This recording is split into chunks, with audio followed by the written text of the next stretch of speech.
Hala sige, magsilayas kayo rito! Mga wala kayong kwenta, mga walang silbi, mga palamunin! Pagkatapos ko kayong patirahin dito sa pamamahay ko, yan pa ang igaganti nyo? Pati ako pagdadamutan nyo? Sige, layas na! Tingnan ko lang kung saan kayo dadalhin niyang pag-uugali nyong madadamot! Wag na wag kayong babalik dito! Mga walang utang na loob! Mga walang kwenta!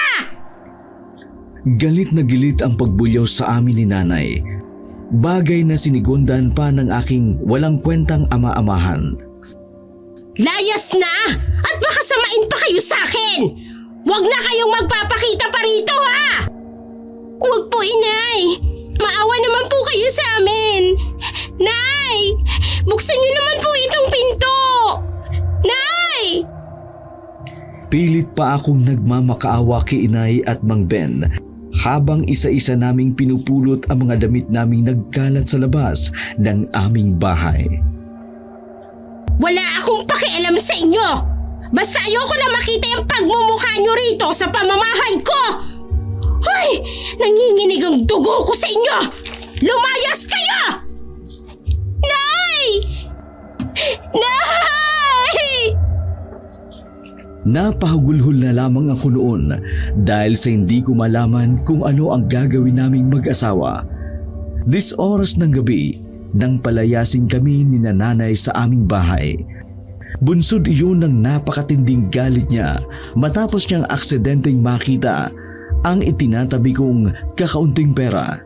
Perang para sana sa aking nalalapit na panganganak. Ikapitong buwan na rin kasi ang sanggol na nasa aking sinapupunan noon. Alam kong gagamitin lamang ni nanay ang pera para sa kanilang pag-inom ng alak at pagsusugal kasama ni Mang Ben. Ilang buwan na rin, buhat ng pumanaw si Itay, ay nakilala niya ang walang kwentang lalaking iyon. Magmula noon, natuto na rin siya sa mga gawain nito, kagaya nga ng paglalasing at pagsusugal. Siya nga pala, bago ko ipagpatuloy ang aking kwento, ay nais ko muna sanang magpakilala. Tawagin niyo na lamang po ako sa pangalang Leia. Nasa 18 taong gulang pa lamang ako nang mangyari ang mga kaganapang ito. Samantalang nasa 19 na taon naman ang aking asawang si Teo. Hindi pa naman kami kasal noon, subalit dahil sa kapusukan ay wala na kaming magawa kundi ang pilit na magsama. Tama na Leia, tumahan ka na. Paano na tayo? Paano na ang anak natin? Saan na tayo pupunta ngayon, Teo? Ano nang gagawin natin? Hindi ko rin alam. Basta bahala na. Halika na. Subukan nating lumapit kina Aling Upeng. Tumayo si Teo at kinuha ang isang kumot na nakasabit sa sampayan. Mula roon ay ibinalot namin ang aming mga damit. Bit-bit ang mga ito ay nagtungo kami sa bahay ng matandang si Aling Upeng. Isang kapitbahay na alam naming madaling lapitan. Aling Upeng! Aling Upeng! Aling Upeng! Ay, teka sandali! Sino bang nandyan? Kabing-gabi na! Kami po ito, Aling Upeng! Kaagad na bumukas ang pinto at lumabas ang matanda. Labis na nagtaka ang Ali nang makita ang aming kalunos-lunos na kalagayan. Mugto ang aking mga mata noon at patuloy pa rin sa pag-iyak. Ay, sandali! Ay, pumasok na muna kayo rito sa loob. May delikado rito. Ay, ano bang nangyari? Pinalayas po kami ni nanay. Ay, ano ikaw mo? Ay, ganitong oras ng gabi. Ay, sos na mahabaging langit. Abay, lintik talaga yung nanay mong yan. Lalo na yung demonyo mong ama-amahan. Ay, talagang wala na sa mga katinoan, ano? Ay, Diyos ko naman talaga, oo. Napakawalang mga kwenta. Hindi na ako nakapagsalita pa. Sa halip, mas lalo pa akong napahagulhul sa matinding kalungkutan at pamomroblema. Samantalang nangingilid naman ang mga luha sa mga mata ni Teo. Pero pilit lamang niyang pinipigilan. Saka sandali muna niyang ikinalba ang kanyang sarili bago nagwika. Aling Upeng, makikiusap po sana kami sa inyo. Pwede po ba tumito muna kami ngayong gabi? Pangako po, bukas na bukas po maghahanap po kami ng paraan para makahanap po kami ng matitirhan. Abay, syempre naman. Walang problema sa amin yan. Sandali lang. Kumain na ba kayo? Opo, Aling Upeng. Sige. Sandali lamang at aayusin ko ang hihigaan ninyo. Pero ayos lang ba sa inyo na dito kayo matutulog sa sala? Isa rin lang kasi ang silid sa bahay ng Ali at kasama niya roon sa silid nila ang kanyang asawa na noon ay mahimbing na natutulog. Ayos lang po, Aling Upeng. Wala pong problema po yun. Naku, maraming salamat po. Maraming salamat po, Aling Upeng. Pasensya na po talaga sa abala. Sus ko naman. Maliit na bagay lamang ito. Sige na't kukunin ko muna yung kumot at unan sa kwarto. Laking pasasalamat ko dahil ng gabing yun ay may pansamantala muna kaming matutuluyan. Medyo maselan pa rin kasi ang pagbubuntis ko noon. Isa pa, sadyang delikado rin noon sa aming lugar. Matagal na rin kasing napapabalitang may aswang daw sa amin. Sa katunayan, noong mga nagdaang araw pa lamang ay ilang beses kaming may nakitang patay na hayop sa kung saang bakuran. Tapos ang lahat ng mga yun ay puro tiyan ang tama. Basta wala silang lamang loob. Sandali pa kaming kinausap ng Ali. Hanggang pinagpahinga niya na rin kami kalaunan. Paggising ko ng umaga, nakita kong wala na sa tabi ko ang aking asawa. Kaya kaagad akong bumangon upang ligpitin muna ang aming higaan. Tapos noon, tumayo na ako para sumilip sa labas ng bintana. Sa aking pagtanaw, ang abalang si Aling Upeng ang aking nakita habang nagwawalis sa kanilang bakuran. Gising ka na pala, Leia. Mag-almusal ka na muna riyan. Nagsangag na ako, tsaka may tuyo riyan sa lamesa. Nandito rin yung mainit na tubig sa lutuan. Salamat po, Aling Upeng. Nasaan nga po pala si Teo? Naku hayon. Maagang umalis kanina. Niyaya ko pa ngang mag-almusal ang kaso, ang sabi niya, abay maghahanap daw muna siya ng paraan para may matuluyan daw kayo. Ganun po ba, Aling Upeng? Sana naman po, may makita ka agad siyang paraan. Nakakahiya na po kasi sa inyo Pati kayo naaabala. Naku, Leia, wag mo muna masyadong intindihin ang bagay na yan. Ang importante, ligtas kayo ng anak mo. Sige na, mag-almusal ka na dyan. Total, tapos na rin kaming mag-asawa. Heto nga't kaalis lang rin niya. Maraming salamat po talaga, Aling Upeng. Napakabuti niyo po sa amin. Sige na, tama na yan ha. Abay, lalamig na yung pagkain sa mesa. Doon ay naupo ako at kumain sa harap ng hapag. Matapos mag-almusal, lumabas ako ng bahay para makipagkwentuhan kay Aling Upeng. Makalipas pa ang ilang sandali nang biglang dumating si Teo, dala ang isang mabuting balita. Leia! May bago na tayong matitirhan. Magkakalipat na tayo. Hayla, talaga? Saan naman yan? Doon lang sa kabilang baryo. Doon sa palaisdaan ng pinsan ng amo ko. Tamang-tama. Naghahanap daw sila ng bagong mamamahala roon. Umalis daw kasi yung dating namamahala doon. Bumalik na raw sa probinsya nila. At nagsimula na rin ng sariling palaisdaan. Sakto rin at may bahay na tayo roon. Kaya doon na tayo titira. Tsaka doon na rin ako magtatrabaho. Kung ganoon, mabuti naman. Maraming salamat sa Panginoon. Maganda nga yan. Para kahit papaano, mabantayan mo maigi itong asawa mo at yung magiging anak nyo. Kaya nga po, Aling Upeng, Maraming salamat po pala sa tulong ninyo. Hayaan niyo po, makakabawi rin kami sa inyo. Maraming salamat po, Aling Uping. Wala nga naman yan. Basta wag niyo ako masyadong intindihin. Ako may palagi lang nandito kahit sino ang nangangailangan. Dang mga oras na iyon ay nagtungo na nga kami sa bago naming titirahan. Dahil sa wala naman kaming ibang dadalhin, bukod sa mga susuotin lang namin, ay hindi na kami nahirapan pa. Pinuntahan namin ang may-ari ng palaisdaan na noon ay naghihintay sa amin sa kanto ng aming barangay. Mang Sepa, ito po pala yung misis ko. Magandang umaga po, Manong Sepa. Dahil magandang umaga rin sa inyo, iha. Abay, malapit na palang mga anak ang misis mo, iha. Kaya nga po, Mang Sepa, ilang buwan na lang po. Mabuti po nakilala namin kayo. Saktong-sakto po talaga ang dating ninyo. Kaya nga sakto rin palang napadaan ako sa pinsan ko kanina, no? Siya, tara na. Sumakay na kayo sa tricycle ko at maihatid ko na kayo. Ilang minuto lang ay narating na rin namin ang palaisdaan ni Mang Sepa. Sobra talaga akong namangha sa bago naming tirahan. Malawak kasi ang nasabing lugar. May konti at malayo-layo rin ang mga kabahayan. May katamtamang laki ng palaisdaan. Maraming puno at mga halaman sa buong paligid. Naroroong nagkalat rin ang ilang mga alagang manok at pato. Bali isang maliit na bahay lang ang aming tutuluyan.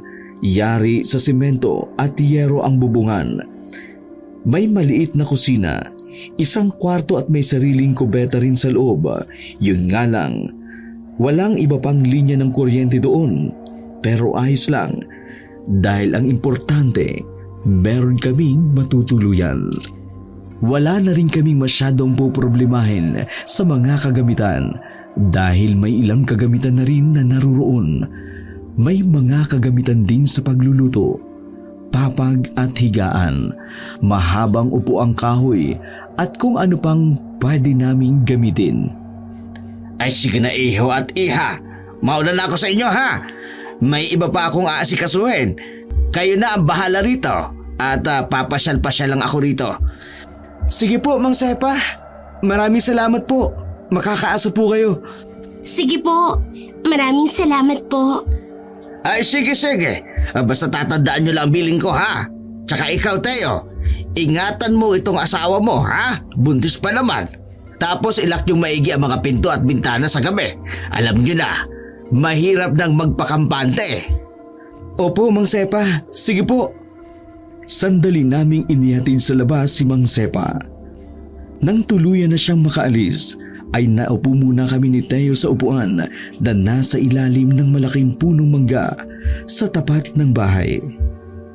Ano, Leia? Nagustuhan mo ba dito?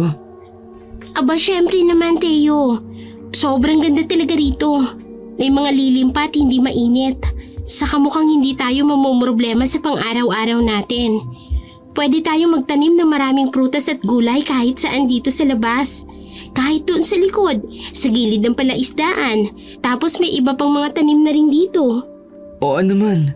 Tsaka ang sabi ni Mang Sepa, pwede raw tayong kumuha ng mga isda sa palaisdaan kapag gusto natin. Tsaka isa pa, pwede rin daw tayong magkatay ng mga alagang manok at pato. Basta ang importante lang daw, bantayan natin at alagaan ng mga isda sa palaisdaan. Kung gano'n, sobrang swerte naman pala natin. Mabuti na lang talaga at nagkakilala kayo ni Mang Sepa. Saktong-sakto talaga ang pagkakataon, no? Kaya nga sandali lang. Bibili muna ako ng bigas at ulam natin. Pinahiram niya rin kasi ako ng konting pera. Sobrang bait naman pala ng bagong amo mo. Oo nga sige pala at sandali lang ako. Paglabas ni Teo, sandali muna akong naglibot-libot sa palibot ng bahay. Bali ilang hakbang rin lang mula sa likod ng bahay ang nasabing palaisdaan. Sobrang namangha pa nga ako noon nang tingnan ko ang mga isdang lumalangoy-langoy roon. Mga tilapia ang kasalukuyang naroroon ng mga oras na yun. Matapos nga iyon, nagtungo muna ako sa kusina para tingnan kung ano ang kailangan ko pang gawin. naisip ko magpunas-punas muna upang mabawasan rin ang mga alikabok sa paligid. Bit-bit ko rin ang timba at nag-igib ako ng tubig sa posong nasa labas ng bahay. Habang abala ako sa aking ginagawa, dumating na rin si Teo. Dala niya ang bigas, lutong ulam at lutong kanin, kaya kaagad na rin kaming kumain. Oh, Leia! Anong ginagawa mo dyan? Eto, nag-iigib muna ako ng tubig. Maglilinis muna sana ako sa loob. Ay, naku, mamaya na yan. Ako nang gagawa niyan. Huwag ka masyadong magpakapagod. Nakita mo nang hirap ka nang gumalaw. May sinigang na bangus dito. Tsaka lutong kanin na lang yung binili ko. Nagugutom na rin kasi ako eh. Halika na, kumain na tayo. O sige, mabuti pa nga. Nagugutom na rin ako eh. Talagang naparami ang kain ko na mga oras na yon. Sobrang paborito ko rin kasi ang sinigang na bangus. Siya nga pala, Teo. Bakit nga pala parang napatagal ka? Malayo ba yung bilihan ng ulam dito? Kaya nga eh, ang layo talaga kamo. Lagpas isang kanto pa yung pagitan mula rito sa atin. Doon talaga sa labasan yung may bilihan ng pagkain. Pero may tindahan naman malapit dyan sa labas natin. Tsaka buti na lang, may kapitbahay rin tayo rito kahit paano. Ay, ganun ba? Kaya pala. Oo, hindi bale, kahit hindi man tayo bumili ng ulam sa susunod, marami naman tayong pwedeng ulamin rito sa loob ng bakuran. Siya nga pala, ang bakuran namin noon ay napalilibutan ng mga barbed wire o yung matinik na parang alambre. Tapos maraming puno at halaman sa loob at labas ng bakuran. Habang kumakain ay patuloy lamang kami sa pag-uusap ni Teo. Nang matapos na siya ay naglinis na kami ng aming pinagkainan. Ako naman ay muli nagtungo sa labas ng bahay para maupo sa upuan sa ilalim ng punong mangga. Talagang naging paborito kong tambayan ang nasabi ng lugar na iyon. Presko kasi ang simoy ng hangin at malilim. Sakto para tambayan habang nakaupo o nakahiga. Panahon noon ng mangga, kaya hitik na hitik sa bunga ang nasabing puno. Dahil sa matinding pagkakalam ay tinawag ko si Teo. Kaagad naman siyang lumabas, dala ang kutsilyo at ang lalagyan ng asin. Grabe, ang ganda at ang sarap talaga rito. Sobrang swerte talaga natin. Kahit abutin lang natin yung mga mangga oh. Oo nga, kahit magwantusawa tayo niyang mangga, baka mabunsol ka riyan. Uy, grabe ka naman. Ginawa mo naman akong patay gutom. Nang marami na kaming nakuha, ay ipinagbalat na ako ng mangga ni Teo. Talagang sarap na sarap ako noon sa paglantak sa manibal ng bunga nito. Matapos maibsan ang pagkatakam, ay sandali muna kaming nahiga roon. Hindi ko namamalayan, nakatulog na pala ako. Hapon na rin na magising ako. At doon ay nakita ko, mula rin sa labas ng bahay na malapit sa akin, ay nagpapaningas ng apoy si Teo para magsaing ng kanin. Nang makita niyang gising na rin ako, mabilis niya akong kinausap. Oy, Leia, gising ka na pala. Hindi na kita ginising kasi ang sarap-sarap ng tulog mo. Kaya nga, ang sarap kasing matulog dito sa labas. Uy, siya nga pala. Ano nga palang ulam natin? Mamingwit na lang tayo ng isda sa palaisdaan. Tapos iihaw na lang natin dito sa apoy. Aba, maganda nga yan. May pamingwit ba tayong gagamitin? Oo naman, meron na. Tara, iwanan muna natin sandali itong sinaing. Sabik na sabik kaming magtungo sa likod ng bahay para mamingwit ng isda. Kung ano yung gamit naming pagkain, yun rin ang ginamit naming pamain. Ilang sandali lang, nakahuli na kami ng 2 pirasong tilapia. Katamtaman lamang ang sukat nito para ulamin. Matapos maluto ang sinaing, ay isinalang na namin ito sa apoy. Yun ang pinagsaluhan namin ni Teo sa aming hapunan. Mag-aalas 6 na ng gabi, naupo kami ni Teo sa loob ng bahay. Teo, ang dami palang lamok dito. Kaya nga eh, baka hindi ako makatulog dito mamaya. Pag sahod ko, bibili ako ng kulambo. Sa ngayon, mabuti pa. Bibili muna ako ng katol sa tindahan. Sige, sasama ako. Eh kaso medyo madilim na rin eh. Baka mahumugan ka pa. Hindi yan. Tsaka di ba ang sabi mo, malapit lang naman yung tindahan dito? Kung sabagay, tara na nga. Sumama ka na nga lang. Bago kami lumabas ng bahay, kumuha muna ako ng pangsukob sa aking ulo. Habang naglalakad patungo sa tindahan, ay may nasalubong kaming isang matandang ali. Talagang may pagkawerdo ang kanyang itsura. Yung bang tipong maiilang ka talaga. Sobrang puti kasi ng kanyang buhok. Tapos nababalot pa ng purong itim na tela ang kanyang buong katawan. Mula sa pandong sa kanyang ulo hanggang sa kanyang mahabang palda. At higit sa lahat, may 3 malalaking pilat sa kanyang noo. Yun bang parang kinalmot ng kung anumang matalas na kuko. Magandang hapon sa inyo mga iyo at tiya. Kayo ba yung pumalit na tagabantay riyan sa palaisdaan ni Sepa? Magandang hapon rin po. Opo, kami nga po. Magandang hapon po. Sige. Gusto ko lang sanang makipagkilala at kumustahin ang lagay ninyo. Ganun po ba? Mabuti naman po. Saan po pala ang punta ninyo? Galing lang ako riyan sa tabi-tabi. May inasikaso lang akong importanteng bagay. Siya nga po pala, Manang. Ano po pala ang pangalan ninyo? Tsaka, saan po kayo nakatira? Ay ako nga pala si Josie. Manang Josie o Aling Josie na lang ang itawag ninyo sa akin. Diyan lang ako nakatira sa may tabi ng ilog. Yung maliit na kubo roon. Siya nga pala, isa rin akong manggagamot. Maaari kayong lumapit sa akin kapag may gusto kayong ipatingin. Tapos, nagpapaanak rin ako. Mabuti naman po pala.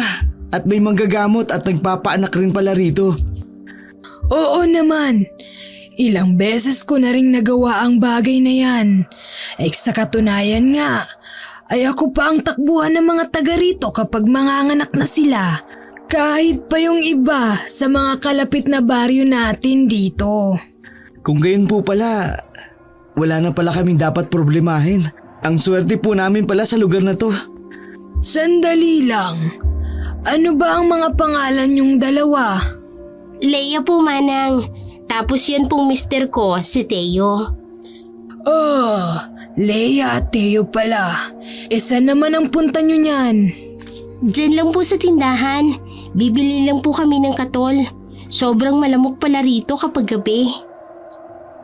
Sinabi mo pa. Sige na. At bilisan nyo na. Malapit nang dumilim. Magsisimula na sana kaming maglakad nang muling magsalita ang ali. Siya nga pala, Leia, Teo. Muntik kong sabihin sa inyo. Ano po yun, Manang?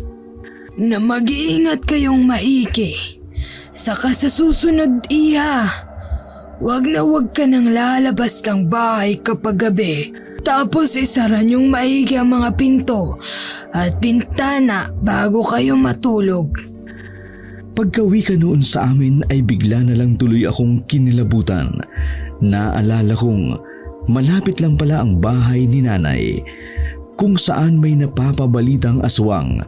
Bunsod noon, nagpaalam na rin kami sa ali tsaka sandali kaming nagtungo sa tindahan.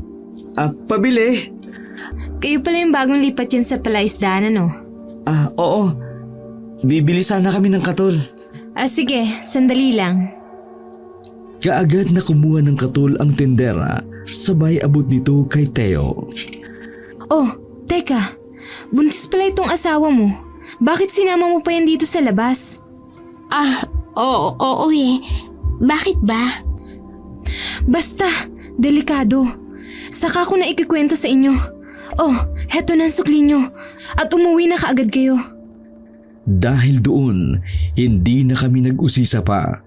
Pero batid naman naming may laman ang kanyang mga pahayag, kaya dali-dali na nga kaming naglakad. Sa aming pagkakandarapa ay halos mapatid pa ako hanggang sa wakas tuluyan na kaming nakapasok sa aming bahay. Teo, nakakatakot rin pala rito, no? Kaya nga pero huwag kang mag-alala. Basta kasama mo ko, hindi kita pababayaang mapahamak. Hindi ko kayo pababayaan ng anak natin. Siya nga pala, napakain mo na ba yung mga isda? Ay oo nga pala, hindi ko nang makalimutan. Sandali lang papakainin ko muna sila. Dito ka lang sandali Pagkalabas ni Teo ng bahay ay naupo muna ako sa harapan ng lamesa. Habang nasa ganung sitwasyon ay inilibot ko ang aking paningin sa buong palibot ng bahay. Napansin kong may mga siwang pala sa pagitan ng bubong na yero at sa dingding ng bahay. Dahil doon, hindi ko maiwasang makaramdam ng pangamba. Naisip ko, paano kaya kung may aswang? Baka biglang lumusot doon ang kamay nito. Sa aking patuloy na pangangamba, bigla na lamang bubukas ang pinto, dahilan ng aking pagkabigla. Oh, bakit? Napano ka? Pambihira ka naman. Nagulat ako sa iyo Akala ko may kung ano na. Ano ka ba? Di naman kita ginulat.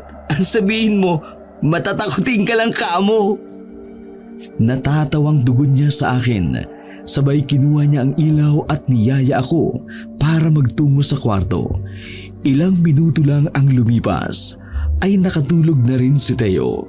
Samantalang ako noon ay hindi pa rin mapakali. Hindi ko alam pero parang may kung anong bagay ang bumabagabag sa aking isipan. Siguro nga'y namamahay lang ako noon. Ang isa pa'y medyo maaga pa naman. Hanggang sa hindi ko na namamalayan, nakatulog na rin pala ako sa wakas. Siguro ay 11:00 na ng gabi nang magising ako. Ano ba yan? Bakit biglang naging maalinsangan ang paligid? Samantalang ang lamig-lamig pa kanina. Buti pa, humanap muna ako ng pamaypay sa sala. Teka, nasa na nga yung posporo? Eto lang pala. Dala ang ilaw ay nagtungo ako sa sala para maghanap ng maaring gamiting pamaypay. Sa aking patuloy na paghahanap, bigla na lamang akong natigilan. Narinig ko kasing bigla na lamang nag-ingay ang mga pato at manok sa labas ng aming bahay. Yung bang waring may kung sino mang gumagambala sa kanila. Dahil doon, agad kong inalerto ang sarili.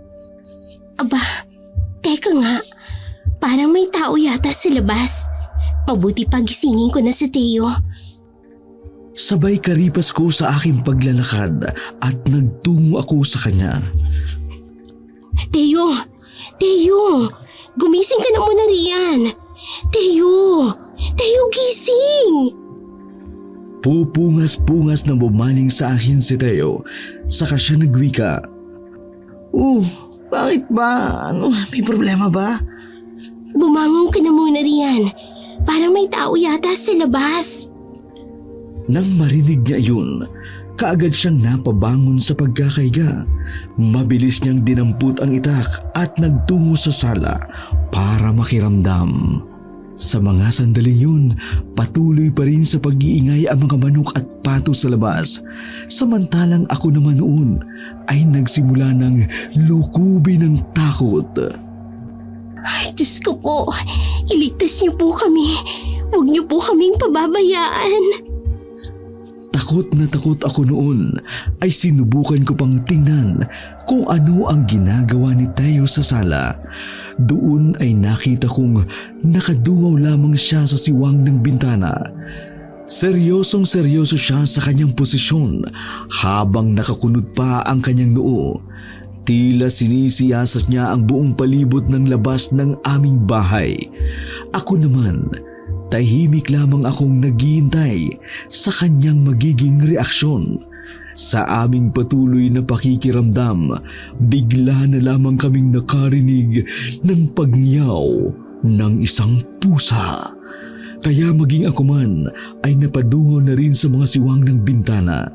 Mula sa labas ay nakita kong naglalakad ang isang pusang kulay itim. Doon lang rin namin natanto na pusa lamang pala ang nasa labas. Ay, pusa lang pala. Akala ko talaga may kung ano na. Teo, buti pa lumabas ka muna. Bugawin mo muna yung pusa. Baka mamaya niyan, tirahin pa yung mga manok at pato sa labas. Sandali lang, Leia. Huwag ka muna mag-iingay. Ha? Bakit, Teo? Hindi tayo sigurado kung pusa nga labang talaga ang nasa labas. Paano hindi sigurado? Di ba pusa lang naman yan? Baka nakakalimutan mong kaya rin magpalit ng anyo ng mga aswang.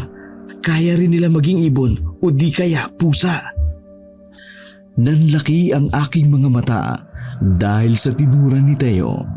Tuloy ay napatakip na lamang ako ng bibig, muling napadungaw sa mga siwang ng bintana.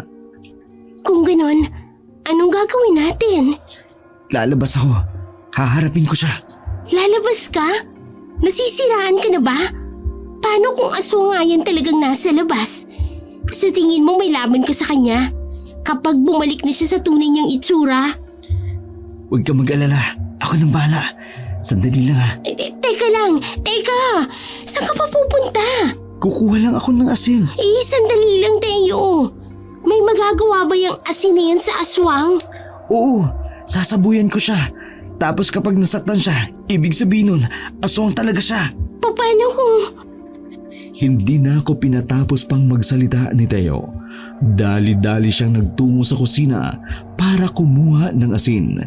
Bago pa man siya lumabas, ay pinapasok niya muna ako sa kwarto. Saka binigyan ng kutsilyo at asin. Gamitin ko raw iyon para kung sakali mang may mangyaring masama sa kanya. Sinubukan ko pa siyang pigilin noon, pero talagang nagpupumilit pa rin siya.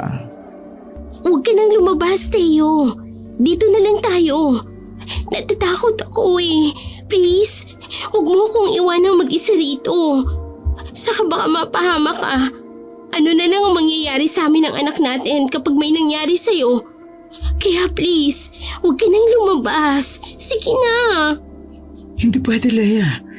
Kailangan kong harapin ang nilalang na yun. Hindi tayo pwedeng magpakita ng takot sa kanya. Dahil kung hindi ako kikilos ngayon, siguradong babalik at babalik siya. Hindi siya titigil hanggat hindi niya nakukuha ang gusto niya. Pero Teo, natatakot ako. Huwag mo na akong iwan dito, please. Dito na lang kasi tayo sa kwarto. Pabayaan mo na lang siya. Dahil sa desidido talaga siya, wala na akong nagawa pa. Takot man ay pinilit ko na lamang kalmahin ang aking sarili. Naroong nagkubli lamang ako sa gilid ng isang aparador habang patuloy na nagdarasal. Diyos ko po, Panginoon ko, huwag niyo po kaming pababayaan. Bigyan niyo po kami ng gabay. Huwag niyo pong pababayaan na may mangyaring masama kay Teo. Panginoon, tulungan niyo po kami. Iligtas niyo po kami. Ama namin, sumasalangit ka. Sambahin ang ngalan mo. Mapasa amin ang kaharian mo. Patuloy ako noon sa aking pagdarasal nang marinig ko ang kalmadong tinig ni Leo sa labas. Ano? Aswang ka ba talaga? Akala mo natatakot ako sa'yo? Eto! Saluin mo ang asin ko! Hanggang sa narinig ko ring nagsaboy na nga siya ng asin. Ilang sandali pa'y muli siyang nagwika. Pusa lang pala. Sige na, alis na! Shoo! Alis na dito! Nang tuluyan niyang maitaboy ang nasabing pusa, kaagad siyang bumalik sa loob ng bahay. Ano, Teo? Pusa lang ba yung nasa labas? Usisa ko sa kanya para kumpirmahin ang mga kaganapan. Oo, Leia. Pusa lang yun. Kaya yun, pinalis ko na. Tsaka baka kainin pa ang mga sisiw. Ganun ba? Saan naman siya nagpunta? Ayun, tumakbo palabas ang bakod natin. Mabuti naman pala kung ganun. Sige na, matulog na ulit tayo. Bago pa man ako bumalik sa higaan, naalala ko pang naghahanap nga pala ako ng pamaypay kanina. Pero naguluhan lang ako dahil sa alinsangang nararamdaman ko ay bigla na lang nawala. Sa halip ay napalitan ng ginaw, kaya hindi na ako tumuloy pa sa sala. Sa halip ay nahiga na ako sa tabi ni Teo sa papag. Kinaumagahan, maaga kaming nagising. Matapos mag-almusal ay nagpakain muna kami ng mga isda ni Teo. Ako naman noon ay nagsimula na sa pagwawalis sa loob ng bakuran. Kahit medyo maselan man ang pagbubuntis ko, gusto ko pa rin magkikilos. Sobrang ganda talaga ng pakiramdam ko ng umaga na yun. Napaka-presko talaga. Ang ganda ng buong paligid. Isa pa, wala kaming problema sa aming kakainin dahil halos bigas lang ang kailangan namin dahil maraming ang pagkain doon. Matapos magpakain ni Teo ng mga isda, kinuha niya ang walis sa akin upang siya na ang magpatuloy ng aking ginagawa. Samantalang naupo naman ako sa upuan sa ilalim ng mangga. Siya nga pala, Leia. Oh, bakit? Mamaya pagkatapos ko rito, pupunta tayo sa bayan. Mamimili tayo ng mga gulay na pwede nating gawing pampunla. Oo nga, mabuti pa nga. Para kahit papano, makapagsimula na tayo sa pagtatanim dito. Para madagdagan na rin yung mga gulay na naririto sa loob ng bakuran. Sige, tatapusin ko lang to sandali. Sige, mauna na akong maligo sa iyo Matapos nga ni Teo ang kanyang ginagawa, kaagad na kaming nagtungo sa bayan. Medyo malayo pa noon ang kailangan naming lakarin bago kami makasakay ng jeep.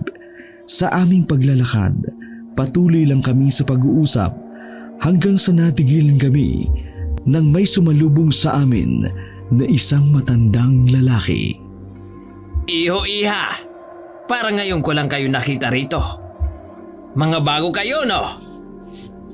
Oo Manong, dun po kami sa palaisdaan ni Mang Sepa. Bali kami po yung bago nagbabantay doon. Ay, oo. Malapit lang pala kayo sa bahay namin. Doon lang kami sa ikalawang bahay na malapit sa inyo. Doon sa maraming puno ng niyog. Iha, ilang buwan na yung nasa tiyan mo? 7 buwan na po. Eto nga po't medyo hirap na po ako maglakad. Hindi bale. At hindi ka naman mamumroblema sa panganganak. Total, may kumadro na naman tayo rito. Saan nga pala ang punta ninyo? Diyan lang po sa bayan. Mamimili po kami ng mga gulay na pwedeng pampunla. Ganon ba? Bakit hindi na lang kayo pumunta sa bahay? Maraming tanim na gulay at mga butong pamunla ang asawa ko. Pwedeng-pwede kayong humingi sa kanya. Sigurado akong bibigyan niya kayo. Tsaka kumpleto na rin kami sa mga gulay. Huwag na po, nakakaya naman po sa inyo. Pupunta na lang po kami sa bayan. Kaya nga po Manong, sa susunod na lang po siguro. Hindi na, huwag na kayong mahiya. O sige na, sumabay na kayo. Halina kayo't huwag na kayong mahiya. Maliit na bagay lang naman yon. Sandali muna kami nagkatinginan ni Teo. Nang napatango ako sa kanya, kaagad siyang bumaling sa matanda. Sige po, para hindi na rin po kami pumunta sa bayan. Salamat po Manong. Sa aming patuloy na paglalakad ay patuloy rin kami sa pag-uusap. Nagpakilala pa ang matanda bilang si Mang Boy. Mang Boy, kilala niyo po ba yung nakatira ron sa tinitirhan namin ngayon? Oo naman. Nang makarating kami sa kanilang bahay, kaagad niyang tinawag ang kanyang asawa na noon ay katatapos lamang magwalis sa kanilang bakuran. Ang kanyang asawa raw ay si Aling Ana. Matapos kaming magkakilanlan ay sinabi ni Mang Boy ang aming pakay. Bagay na ikinatuwa naman ng Ali. Hay hali kayo ay sumunod kayo sa likod para makita ninyo ang mga tanim ko. Ay siguradong magugulat kayo sa dami nito. Sige po Manang. Si Teo noon ay abala sa pakikipag-usap kay Mang Boy, samantalang ako naman ay sumunod ako sa Ali. Pagkarating namin sa kanilang likod bahay, talagang labis akong namangha. Sa bakuran nila ay medyo marami ng gulay, subalit sa likuran ng kanilang bahay, naruroon ang samot-saring tanim ng mga halaman at gulay. Sobrang natuwa talaga ako na pagmasdan ang nasabi ng tanawin. Ay nako, hayaan. O sige na. Pumitas ka na ng kahit anong gusto nyo. Wow, grabe naman po pala rito. Sobrang dami po pala ng tanim ninyo. Ang gaganda at sariwa pong lahat. Halatang alaga nyo pong mabuti. Abay siyempre naman. Kung minsan, nilalako rin namin yan.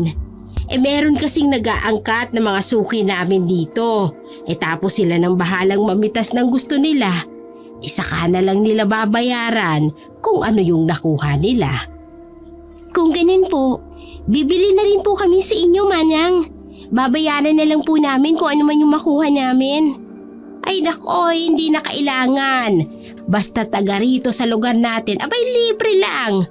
Kaso, may kanya-kanya rin silang tanim dito Pero sa inyo, kahit gaano pa karami ang kunin ninyo. Nakakahiya naman po talaga sa inyo. Nako, huwag ka na mahiya. Marami naman yan O sige na, tutulungan na kitang mamitas. Dahil doon ay sobrang nasabik talaga ako. Medyo mabagal man ang aking paggalaw, ay hindi na ako nagdalawang isip na mamitas ng aming mga kakailanganin. Makalipas ang ilang sandali, natapos na rin kami sa wakas.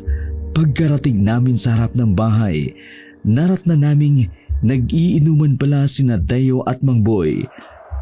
Tuwang-tuwa naman akong ipinakita sa kanila ang aming napamitas. Wow, grabe Leia. Sinamantala mo naman yata ang kabaitan ni Aling Ana. Hindi ka talaga nahiya. Mukhang pinakiyaw mo na mga tanim nila. Uy, hindi Si Aling Ana kayang pumitas ng mas marami niyan. Konti lang naman yung sa akin Ay, oo nga. Kusa ko naman talagang ibinigay kay Leia. Saka ang unti pa nga niyan Halos wala ngang bawas yung mga tanim ko. Masaya kaming nagtawanan at nagkwentuhan noon hanggang sa nalipat na ang aming usapan sa mga kababalaghan. Hala, talaga po? Ano pong ginawa nila sa aswang nung nakita nila? Ano pa? Di hinabol nila ng itak. Tapos po, hayon, nakatakas. Aling Ana, ano nga po pala yung itsura ng aswang? Nakita niyo po? Ay iha, babae ang aswang. Abay sobrang nakakatakot talaga siya.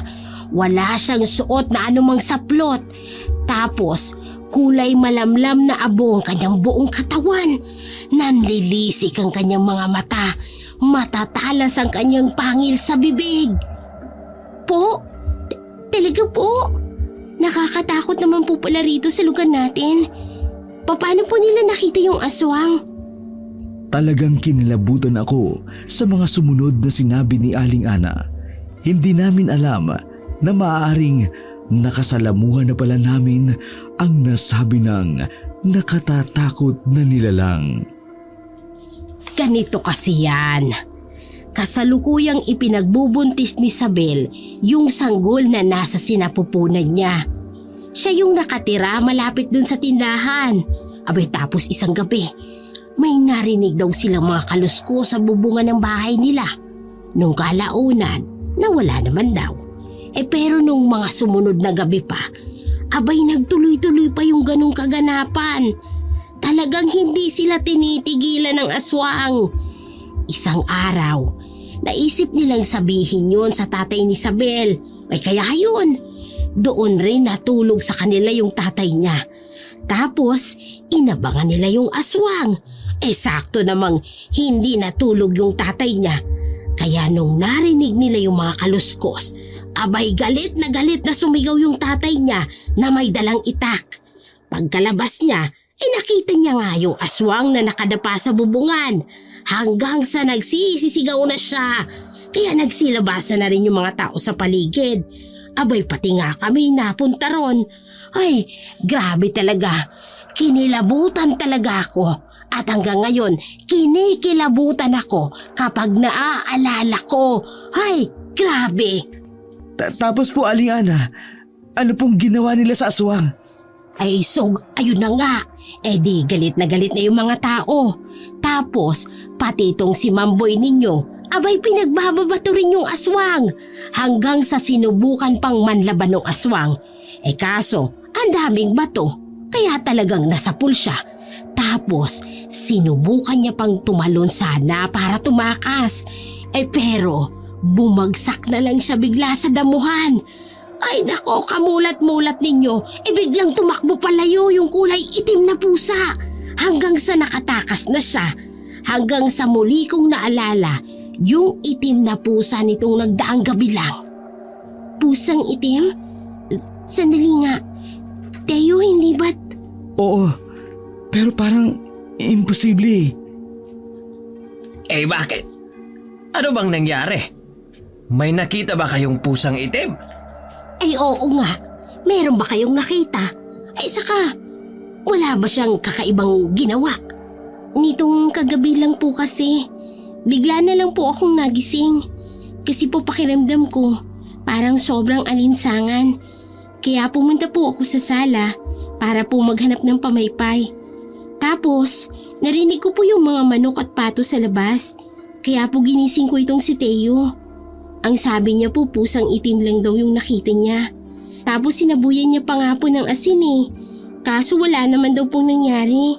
Eh saka buti na lang po na itaboy niya. Ay Diyos ko! Mahabaging langit! Nako! Iho! Wag na wag mo nang uulitin ang ginawa mo! Bakit naman po wag niyang uulitin? Hindi mo ba alam na muntik na kayong mapahamak? Paano kung totoong aswang na pala ang kaharap ninyo? Saka isa pa sa mga senyales na may aswang, yung mga kakaibang huni sa paligid. Nag-iingay yung mga alagang hayop. Tapos yung maalinsangang kagaya ng naramdaman mo, Lea. Eh Manong, wala naman pong nangyari nung sinabuyan ng asin ni Teo. Wala nga. Pero hindi sa lahat ng oras gumagana ang ganoong pamamaraan. Maaring sa mga mababang antas ng aswang, uubra yan. Pero sa mga supog at matataas na antas, eh baka ipangpaligo pa yan sa katawan nila. Kaya hindi nyo rin talaga masabi. Basta huwag kayong pakasisiguro. Naku, eh mabuti na lang talaga at hindi kayo napahamak. Sa susunod kapag ganon, abay wag na wag mong iiwan itong asawa mo. Naku talaga naman, eh buntis pa naman. Doon lang namin napagtanto na muntik na pala talaga kaming mapahamak. Pero mabuti na lamang na itaboy pala ni Teo ang nasabi ng itim na pusa.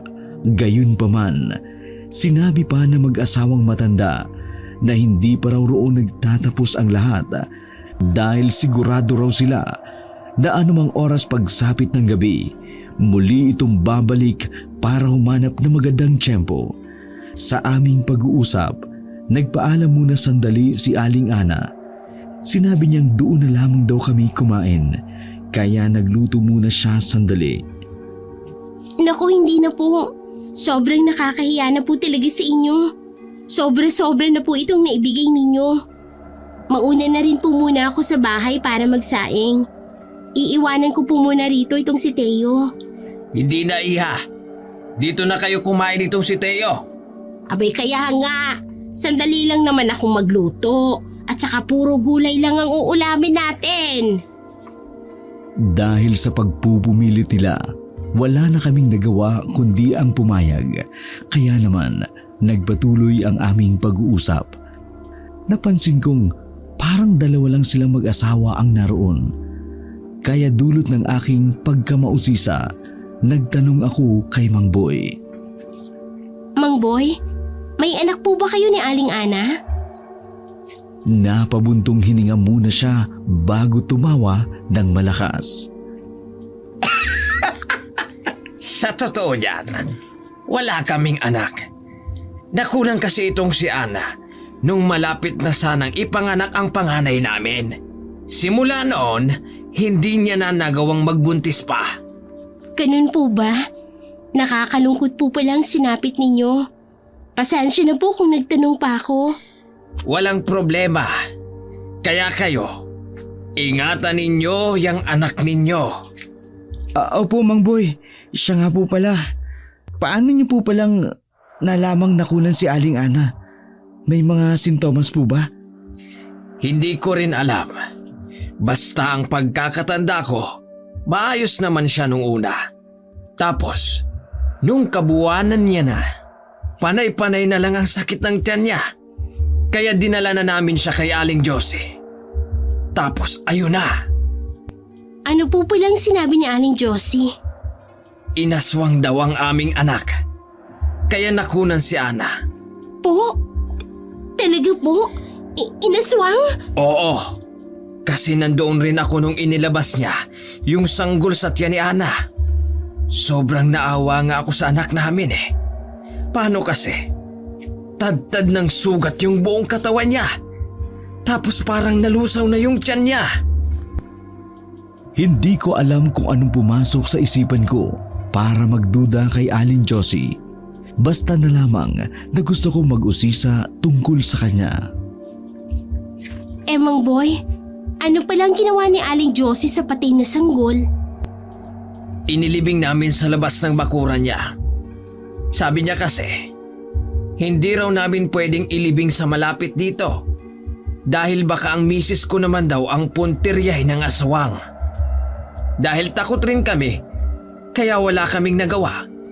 Pumayag kami sa mga sinabi niya. Mang Boy, hindi po kaya... Tila agad namang nakuha ng matanda ang ibig kong itanong sa kanya, kaya muli siyang nagwika. Imposible ang iniisip mo, iha. Po? Ano pong imposible, Mang Boy? Nagpalingalinga muna si Mang Boy bago muling tumugon sa amin. Saka bahagya niyang inilapit ang mukha niya sa amin. Saka napabulong at nagsalita. Imposibleng aswang siya. Paano pong naging imposible? Ganito kasi yan. Minsan na ring pinuntirya ng aswang yang si Aling Josie. Sa katunayan, muntikan pa nga yang mamatay. Po? Bakit po? Tsaka, paano po yung nangyari? Gabi kasi noon at sobrang lakas ng ulan. Tapos may dalawang lalaki na taga-kabilang baryo yung pumunta rito para tawagin siya. Nagdidiliryo raw kasi yung anak nung isang lalaki na yun sa bahay nila. Tapos nung papunta na sila, doon na sila inatake ng aswang. Tapos namatay yung isang lalaki. Samantalang si Aling Josie at yung isa naman yung nakaligtas. Kung nakita niyo na yung matanda na yon, makikita ninyo yung malaking peklat sa noo niya. Opo, nakausap po namin siya kahapon. Nakita po namin yung sinasabing yung peklat sa noon niya. Yun, nakalmot siya ron ng aswang. Sobrang daming dugong nawala sa kanya. Kaya nawalan pa siya ng malay. Buti na lang at gumaling pa siya. Kaya imposible ang iniisip ninyo. Nasa ganung pag-uusap kami nang magsalita si Aling Ana. Oh, bakit parang nagbubulungan kayo riyan? Ano bang pinag-uusapan ninyo? Natawa naman si Mang Boy at sinabing wala naman daw. Tungkol lamang daw yun sa mga kalokohan niya noong bata pa siya. Kaya napakunot naman ng noo si Aling Ana. Sa mga oras na yun, niyaya niya na rin kaming kumain. Matapos kumain, sandali pa muna kaming nanatili roon para magpahinga at makipagkwentuhan sa kanila. Hanggang sa napansin kong medyo nalalasing na rin si Teo sa alak, kaya nagpaalam na kami sa kanila para umuwi na sa bahay. Bit-bit ko pa noon ang supot ng gulay, samantalang bahagyang pasuray-suray naman sa paglalakad si Teo. Pagkarating namin sa bahay, kaagad siyang nahiga sa kwarto. Ako naman noon ay naupo na lamang sa labas ng bahay para magpahangin. Mahihiga na sana ako noon sa upuan sa ilalim ng mangga nang matanaw ko sa labas si Aling Josie. Leia! Po? Tawag niya sa akin, kaya agad akong lumapit sa kanya. Bakit po, Aling Josie? Eto, may sariwang halaan ako rito. Ito yung mga shell. Ang dami kasing ibinigay ng kakilala kong naglalako sa akin. Ay siya, kumuha ka ng lalagyan mo at bibigyan kita. Ay masarap itong sabawan sa luya. Baka kulangin po yan sa inyo. Hindi naman. Mag-isa lang naman ako sa bahay. Kaya hindi ko rin mauubos ang lahat ng ito. Ay sige na at kumuha ka ng lagayan mo. Sige po. Sandali lang po. Hindi na. At sandali lang naman ako. Pagkaabot ko ng lalagyan ay ibinuhos ng matanda ang kalahating laman ng kanyang dalang halaan. Doon ay nagpasalamat ako sa kanya. Bagay na tinanguan naman niya, saka siya nagpaalam. Kaagad kong hinugasan ang nasabi ng bagay. Matapos iyon, isinalang ko na ito sa apoy, saka ko tinimplahan. Nang tikman ko na ito, naisip kong kailangan ko pala ng luya. Kaya naman, nagsiyasat ako sa loob ng aming bakuran hanggang sa wakas, saktong may tanim rin palang luya roon. Dagli ko itong hinukay at nilinisan, saka inilahok sa aking niluluto. Matapos makapagluto ay nahiga muna ako sa upuan sa ilalim ng mangga. Mag-aalas 3 na rin noon nang muli akong magising. Samantalang mahimbing pa rin sa pagkakatulog sa kwarto si Teo. Subalit ilang oras na lang rin ay nagising na rin siya. Kaya niyaya ko na siyang kumain ng niluto kong ulam. Mukhang nalasing yata ako kanina sa alak. Halata nga eh. Tara na, kumain na muna tayo. Wow! Ang sarap nitong ulam natin. Saan pala galing ito? Kanina kasi napadaan dito si Aling Josie. Kaya ibinigay niya sa atin yung kalahati ng halaang dala niya. Mag-isa lang naman daw siya dun sa bahay nila. Kaya hindi niya rin mauubos. Kaya pala. Mabuti naman. Nakalibre tayo ng masarap na ulam. Habang nasa harapan kami ng pagkain, narinig naming tumawag sa labas ng bakuran si Aling Ana. Leia! Tao po! Leia! Sandali lang Titingnan ko lang kung anong kailangan ni Aling Ana. Sige. Kain po, Aling Ana. Ay sige lang. Abay ang aga nyo namang maghapunan. Pasok po muna kayo sandali. Para saan po yung dala nyo? Buntot ito ng pagi. Pangontra ito sa mga aswang. Alam naming mas kailangan nyo ito. Kaya ipapahiram muna namin sa inyo. Ano naman pong gagamitin ninyo kapag pinahiram nyo po sa amin yan? Wag mo kaming alalahanin. Marami kami mga itak sa bahay. Tsaka matatanda na rin kami. Hindi kami natatakot sa mga aswang. Sige na, kunin mo na ito. Sige po, Aling Ana. Maraming salamat po. Kayo po pala, Aling Ana. Kain po tayo. Ay sige, salamat Teo. Napadaan lang naman ako at saka iniabot ko itong buntot ng pagi. Baka magamit nyo rin ito. Kaya nga po, Aling Ana. Maraming salamat po. Kumusta po pala si Mang Boy? Ayun, pinagbantay ko ng niluluto. Ay sige na, mauna na ako sa inyo. Basta mag-iingat kayong maigi rito ha. Tapos kapag may kailangan kayo, abay huwag kayong mahihiyang lumapit sa amin. Salamat po uli, Aling Ana. Salamat po, Aling Ana. Sandaling sinuri pa ni Teo ang nasabing bagay na pinahiram ni Aling Ana. Alam rin kasi naming pangontra ito sa mga aswang. Subalit, nakakatakot nga rin isipin na anumang oras ay maari naming makasalamuha ang nakatatakot na aswang. Dito ay nagpatuloy na nga kami sa aming pagkain. Matapos iyon, naupo muna si Teo sa sala. Pinag-usapan namin ang plano namin at ang mga dapat naming gawin sa aming tirahan.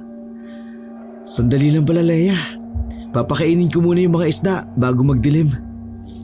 Sige, tapos mag-igib ka na rin pala ng tubig para sa kubeta natin. Nagamit ko na pala yung nasa timba. Sige. Dito ka muna sa loob Habang nasa labas si Teo, hindi ko rin maipaliwanag kung bakit parang may kakaiba akong nararamdaman. Basta na lamang akong namilipit sa tindi ng sakit ng aking tiyan. Teo! Teo! Leia! Anong nangyari sa'yo? Yung tiyan ko. Sobrang sakit ng tiyan ko. Sige, alika. Pupunta tayo kina Aling Josie. Ano, kaya mo pa ba? Hindi na ako nakatugon noon kay Teo. Sa halip, inalalayan niya na ako patungo sa bahay ni Aling Josie. Nang mapadaan kami sa tapat ng bahay ni Mang Boy at ni Aling Ana, nagpatulong na rin si Teo sa kanila upang maalalayan ako. Hala, anong nangyari dyan? Madali ka't dalhin na natin siya kay Aling Josie. Tulong-tulong silang tatlong inakay ako hanggang nakarating nga kami sa bahay ni Aling Josie. Ay, Josie! Josie! Ay, tuloy kayo. O pasok kayo dali. Pasok. Aling Josie, tulungan niyo po ang asawa ko. Bigla na lamang pong sumakit ang tiyan niya. Ay, sige. Kumuha ka muna ng isang timbang tubig sa ilog. Tapos ikaw, boy, magpaningas ka muna ng apoy riyan sa labas. Sige po, Aling Josie. Sandali lang po. Bago pa man makagalaw si Teo, bigla ko na lamang hinawakan ang kanyang kamay. Ayaw ko rin kasing umalis siya sa tabi ko ng mga oras na yun. Kaya naman, si Aling Ana at Mang Boy ang kumilos. Bago pa man ako mawala ng balay, ay nakita ko ang matinding pagseseryoso sa mukha ng matandang si Aling Josie. Samantalang nasa tabi ko lamang si Teo na walang magawa kundi ang mag-alala ng labis. Sa ilang pahid ng langis at pag-usal ng dasal ay unti-unting nagdilim ang aking paningin. Nagising na lamang ako na nasa bahay na pala kami ni Teo. Ayos ka lang ba? Oo. Anong nangyari?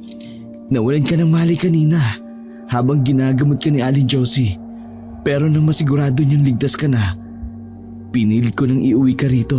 Kaya pinagtulungan na namin na buhatin ka ni Mang Boy at Aling Ana. Oh, ganun pala. Nakakaya naman pala sa kanila. Kabago-bago pa lang natin dito. Puro sakit na agad ng ulo ang naitutulot natin sa kanila. Huwag mo lang isipin yan, Leia. Ang importante, ligtas tayo ng anak natin. Basta kapag may nararamdaman ka, magsabi ka lang kaagad. Kumusta raw palang laki ng anak natin? Saka, ano pong sabi ni Aling Josie? Ayun, maayos naman daw. Mabuti na lang at nadala ka raw namin kaagad sa kanya. Basta magpahinga ka lang daw. Kaya sige na, matulog ka na at babandayan kita.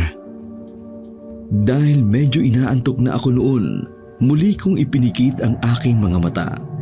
Ilang minuto lang ay nilamon na ako ng antok. Pagsapit ng hating gabi, muli akong naalimpungatan. Pagtingin ko sa aking tabi, nakita kong himbing na rin sa pagkakatulog si Teo. Dahil sa tawag ng kalikasan, agad akong bumangon at nagtungo sa kubeta. Pabalik na sana ako noon nang bigla akong matigilan. Nakarinig kasi ako ng impit na pag-angil sa kung saang banda. Ay, ano yun? Angil ba ng aso yung narinig ko? Sinubukan ko munang magpalingalinga sa bawat sulok ng aming bubungan hanggang nasundan uli ang kaninang pag-angil ng isa pa. Hala, may aswang! May aswang! Kailangan kong gisingin si Teo! Nagkandara pa na akong tumakbo noon patungo sa kwarto. Napamulagat na lamang ako ng todo nang makarinig ako ng malakas na yapag ng paa sa aming bubungan. Talagang sinundan nito ang aking pagtakbo. Kaya naman, hindi ko na napigilan pang mapasigaw sa labis na pagkataranta. Teo! Teo! Teo, gumising ka! May aswang! May aswang sa bubong natin! Teo, gising! May aswang! Leia, ano nangyari? Sabay taranta niyang dinampot ang bundot pagi at ang itak mula sa kanyang magkabilang kamay, saka mabilis na bumaling sa aming bubungan. Inaaswang tayo! May aswang sa bubong, Teo! Ano? Aswang? Aswang ba kamo? Oo! Mga kapitbahay! Tulong! Saklolo! Mga kapitbahay, may aswang! Tulong! Mga kapitbahay! May aswang! Tulungan niyo kami! Mga kapitbahay! May aswang! Nagpatuloy kami sa aming matinding pagsigaw. Talagang halos magkandaputol na ang aming mga litid. Tila hindi naman talaga nagpatinag ang kung anumang nilalang sa aming bubungan. Sa halip na umalis, mas lalo pa siyang naging mapusok. Rinig na rinig naming sinisimulan niyang tunggabin ang yero ng aming bubungan. Kaya mas lalo pa naming tinodo ang aming pagsigaw. Panginoon ko, gabayan niyo po kami. Huwag niyo kaming pababayaan. Panginoon, tulungan niyo po kami. Iyak na ako ng iyak noon habang patuloy sa aking pagdarasal. Habang si Teo naman ay walang humbay sa kanyang pagmumura dahil sa pinaghalong pagkataranta at galit. Ilang sandali pa'y naisipan ng gamitin ni Teo ang hawak niyang bundot pagi. Ilang ulit niyang hinagupit ang aming bubungan gamit ito. Sige! Layas! Demonyo ka, aswang ka! Layas! Akala mo matatakot kami sa'yo? Sige! Subukan mo pumasok dito para tantarin ko yung katawan mo! Sa patuloy na pagwasiwas ni Teo ng bundot pagi, ay napagtanto naming tila tinutugunan niya ito ng impid na pag-inda ng sakit. Hudyat lamang na nagiging epektibo ang ginagawa ni Teo sa kanya. Parehas lang naman kaming nabuhayan ng pag-asa nang makarinig kami ng kumusyon ng mga tao sa labas. Tulong! Saklolo! Tulong po! May aswang! Saklolo! Mga kapitbahay, tulong! Ligtas na tayo! May mga tao na sa labas! Ligtas na tayo, Leia! Hanggang sa narinig namin na nagsimula na rin silang magsigawan at pinagbabato ang nasabi ng nilalang sa aming bubungan. Ilang sandali pa'y narinig namin ang tinig din namang Boy at Aling Ana. Lea, Teo! Ayos lang ba kayo? Ay, wag na kayong mag-alala. Narito na kami, Leia, Teo! Napahagulol na lamang ako noon sa matinding pag-iyak. Buong akala ko kasi tuluyan ng masisira ng aswang yung aming bubungan. Sobrang hindi pa rin talaga ako noon makapaniwala sa mga nangyari. Sandali namang tumayo si Teo at pinagbuksan sina Aling Ana. Bumungad sa amin ang mag-asawa na parehas na may bitbit ng itak, samantalang sa labas naroon na rin ang iba pang mga kalalakihan na may kanya-kanyang sandata. Ano? Kumusta kayo? Leia, ayos ka lang ba? Napayakap na lamang ako noon kay Aling Ana habang patuloy pa rin sa aking pag-iyak. Samantala naman, nagpatuloy pa sa paghabol sa aswang ang iba pang mga kalalakihan, maging si Mang Boy nagpaalam muna sandali para tumulong sa kanila. Teo! Dito ka na lang. Kami na ang bahalang humabol sa aswang na yon. Bantayan mo na lang sila rito. Sige na at baka makawala pang aswang. Pagkaalis ni Mang Boy, ay naiwan kaming tatlo ni na Aling Ana at Teo sa loob ng bahay. Ay, sige na, Leia. Kumalma ka na. Ligtas ka na. Saka andito na kami para bantayan ka. Kaya huwag ka nang matakot. Hindi pa rin ako nakatugon noon sa kanya. Basta patuloy ako sa aking pag-iyak. Si Teo naman ay palakad-lakad lamang sa loob ng bahay habang hawak-hawak ang itak at ang buntot ng pagi. Halatang halata sa kanya ang matinding pagkabalisa at pag-aalala. Sana mahuli nila ang aswang na yun. Talagang tatagain ko siya kapag nakita ko siya. Oo, Teo. Ay sige na't maupo ka na muna rito. Basta pabayaan na natin sa kanila ang lahat. Mahuhuli rin yung aswang na yan. Malalaman rin natin kung sino yung hayop na yan. Habang nasa ganoong eksena kami, nang makarinig kami ng isang malakas na tinig na sumisigaw. Tila pamilyar ang tinig na yun, naging mas malinaw habang patuloy ito sa kanyang paglapit. Teka, si Aling Josie yun ah. Mukhang may humahabol sa kanya. Bahagya naman akong natigilan noon sa pag-iyak at nakisilip na rin sa siwang ng bintana. Nakita nga namin sa labas ang nagkakandara pa at duguang si Aling Josie. Tulong! Tulungan niyo ako, mga kapitbahay! Hinahabol ako ng aswang sa klolo! Teo, buksan mo ang pinto. Tulungan mo si Aling Josie. Utos ko pa noon sa aking asawa, bagay na mabilis naman niyang tinalima. Sige, sandali lang. Bago pa man pumasok sa loob si Aling Josie, narinig ko pang sinabi niya kay Teo. Inatake raw sila ng aswang. Sugatan raw ang 3 pang lalaking kasama niya. Subalit, naghihingalo na raw ang aswang. Bunsod na rin siguro ng matinding galit. Hindi na napigilan pa ni Teo. Napuntahan ang itinurong direksyon sa kanya ng matanda. Napatayo naman si Aling Ana upang alalayan noon ang duguan at sugatang si Aling Josie. Sandali muna namin siyang pinaupo at pilit na kinalma. Kitang-kita ko ang kalunos-lunos na kalagayan ng nasabi ng matanda. Sobrang nanginginig pa rin siya sa matinding takot at sobrang pagkabigla. Mahiga po muna kayo rito sa papag, Aling Josie. Saad ko pa sa kanya, hindi naman siya nakatugon. Sa halip, napatingin na lamang siya sa sahig at talagang takot na takot. Kaya naman, lumapit na ako sa kanya para alalayan siya. Pagkaalalay ko sa kanya, ay napabaling pa ako kay Aling Ana na noon ay hindi na rin umiimik. Bigla na lang tuloy akong nakaramdam ng pagkailang sa kanya dahil sa paraan ng kanyang pagtitig sa akin. Aling Ana, patulong naman po. Dalhin po natin sa kwarto si Aling Josie. Ay sige, sandali lang. Hindi ko alam kung bakit bigla na lang umiba ang timpla ni Aling Ana.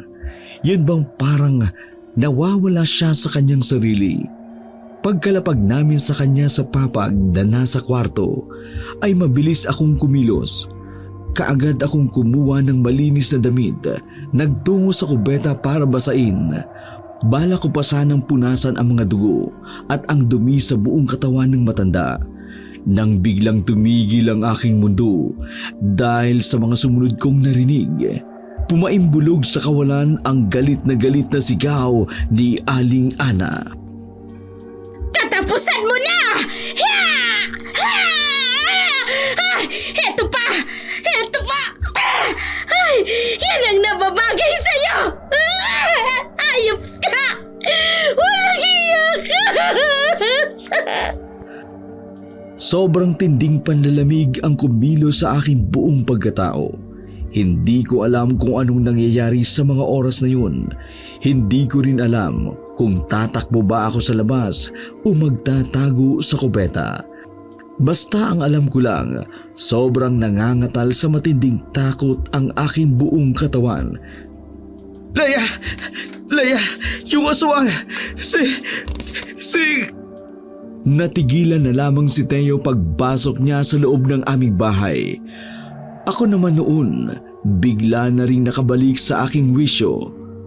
hanggang sa hindi ko inaasahang napabaling ang aking paningin sa pinto ng kwarto kung saan naroon si Aling Ana at Aling Josie. Talagang naguhumindik na ang eksena ang bumungad sa aming harapan. Sa tindi ng aming pagkagitla, napamulagat na lamang kaming parehas ni Teo. Sabay kaming napaluhod ni Teo dahil sa aming matinding panghihina. Kasunod noon, napalood na rin si Aling Ana na noon ay punong-puno ng dugo sa kanyang mga kamay hanggang sa kanyang itak. Tadtadin ng maraming tilamsik ng dugo ang kanyang mukha at kamiseta. Napatulala na lamang siyang napatingin sa sahig ng bahay. Ilang sandali pa'y muli naming narinig ang tinig ng mga nagkakagulong mga kalalakihan. Si Aling Josie! Si Aling Josie ang aswang! Naku, patiin natin yan si Aling Josie! Siya pala yung aswang! Hanapin nyo! Hanapin nyo! Nang bigla na lamang pumasok sa loob ng bahay si Mang Boy. Ana! Ana! Napangangal na lamang ang matanda sa nakitang kalagayan sa loob ng nasabi ng kwarto. Sa kanyang paglapit roon, ay kunot noon niya pang sinuri ang sitwasyon. Hanggang sa tuluyan niyang paglapit sa kanyang asawa, ay napayakap na lamang ito ng mahigpit at nagsimulang umiyak. Sa wakas, tuluyan na ring napatay ang salot na aswang. Nagawa siyang mapatay ni Aling Ana gamit lamang ang kanyang itak, hanggang sa nagsimula na ring magsipasok ang mga tao sa aming bahay. Lahat sila sadyang nagulat dahil sa inabutan nilang mga eksena at mga natuklasan. Sa tinagal-tagal ng panahon at malaking tiwalang ipinagkaloob nila kay Aling Josie, siya naman pala ang aswang. Pinagtulong-tulungan na nga nilang ilabas ang bangkay ng nasabi ng aswang. Mula sa labas ng bahay ay sinilaban nila ang katawan nito. Kami naman noon ay naroon sa palibot lamang habang pinagmamasdan kung paanong lamunin ng naglalagablab na apoy ang kanyang buong katawan. Ang iba pa ay naglahad ng kanilang sanaysay. Nang mahimasmasan si Aling Ana, ay nagkwento na rin siya tungkol sa mga kaganapan. Ay mabuti na lang at nadala ko itong bote ng langi sa aking bulsa. Kaya sobrang takot na takot ako nung naramdaman kong sobrang lakas ng kulo nito pagkarating nitong si Josie. Kaya doon pa lang, alam ko na aswang talaga siya. Sobrang natatakot pa ako nang lapitan siya kanina. Pero naalala ko rin nung sinabi niya nung nakunan daw ako. Yun pala, siya ang aswang. Abay hayop siya. Pinatay niya yung anak ko. Ay, demonyo siya. Aswang siya. Siya yung aswang. Napaluhod habang humahagulul sa matinding pagtangis ang kaawa-awang si Aling Ana. Kaya naman, napayakap na lamang sa kanya si Mang Boy na kaparehas niyang nagdadalamhati. Sinabi pa ng ilan na nakita raw nila kung paano nagpalit ng anyo si Aling Josie bilang isang nakatatakot na nilalang hanggang sa muli itong nagsatao. Kaya raw siguro ito nagtungo sa akin dahil ako raw talaga ang pinakapunterya nito. Naghahanap daw lamang ito ng magandang tiyempo at balak sanang tumakas kung magtatagumpay man sakali. Mabuti na lang daw at naging alerto itong si Aling Ana, kaya nagawa niyang mapatay ang nasabi ng nilalang. Dagdag pa ng isa na malamang raw ang malaking peklat sa noo ni Aling Josie ay ginawa lamang niya sa kanyang sarili para mapaniwala ang lahat na minsang nabiktima rin daw siya ng aswang, para hindi na nila isiping siya nga ang hinahanap nilang nilalang. Matapos ang nasabing insidente, naging mapayapa na rin ang aming lugar. Naging mas malapit na rin lalo sa bawat isa. Sa awa ng Diyos, ligtas ko rin naipanganak ang isang malusog na sanggol na lalaki. sa parehas na lugar na rin naming piniling ipagpatuloy ang aming buhay. Samantala, isang araw, bumisita na lang sa amin si nanay. Sinabi niyang, ilang linggo na raw na namatay si Mang Ben, ang aking ama-amahan. Sobrang nagsisisi raw si nanay dahil sa lahat ng kanyang mga nagawa. Bagay na kaagad ko rin namang pinatawad. Base kasi sa paraan ng kanyang pananalita, ramdam ko kaagad ang kanyang tuluyang pagbabago ng matinding pagsisisi. Buhat rin noon, naging mabuti na rin ang ugnayan namin ni nanay. Paminsan-minsan, bumibisita rin siya rito sa amin. Kung minsan, kami naman ang bumibisita sa kanya. Nakita rin ni Mang Sepa na may-ari ng palaisdaan ang aming matinding pagsisikap sa kanyang palaisdaan. Kaya bunsod ng kanyang labis na tuwa sa amin, pumayag siyang ibenta sa amin ang nasabi ng lugar. Buwan-buwan ay hinuhulugan namin ito sa kanya hanggang sa lumipas pa ang ilang taon. Tuluyan na ring napasa amin ang nasabi ng palaisdaan. Hanggang dito na lamang po ang aking kwento. Sana po pansamantalang nakapagdulot ito sa inyo ng kaunting takot at kasiyahan. Kasiyahan, kasiyahan, kasiyahan, kasiyahan, kasiyahan, kasiyahan, kasiyahan, kasiyahan.